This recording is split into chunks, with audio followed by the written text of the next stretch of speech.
Hello friends, Avner's here again. We are gonna read Don't Push the Button. Let's say good night.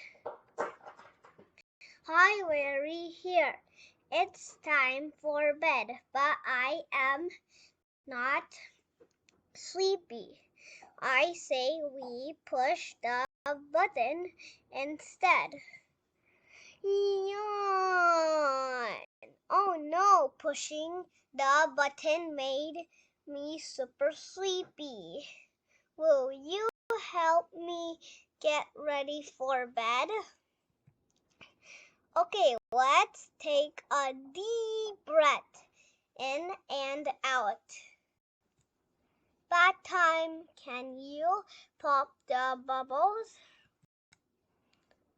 Can you help me pick out some PJs? Gah! My shirt's stuck on my horns. Can you help pull it down? Thank you.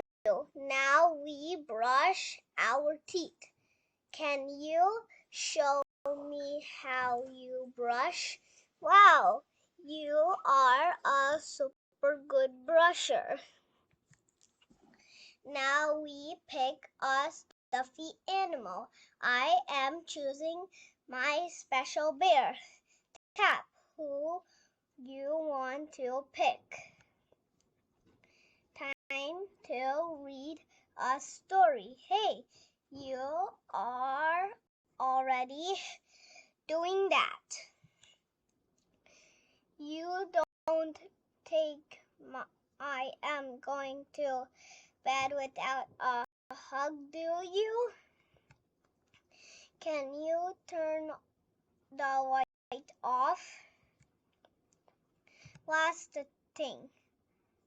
Thank you for helping me with bedtime. I am so cozy. Sweet dreams. What? It's time to get ready for bed, but whatever you do, don't push the button. Like, share, subscribe, have fun. I'm gonna sign music tomorrow.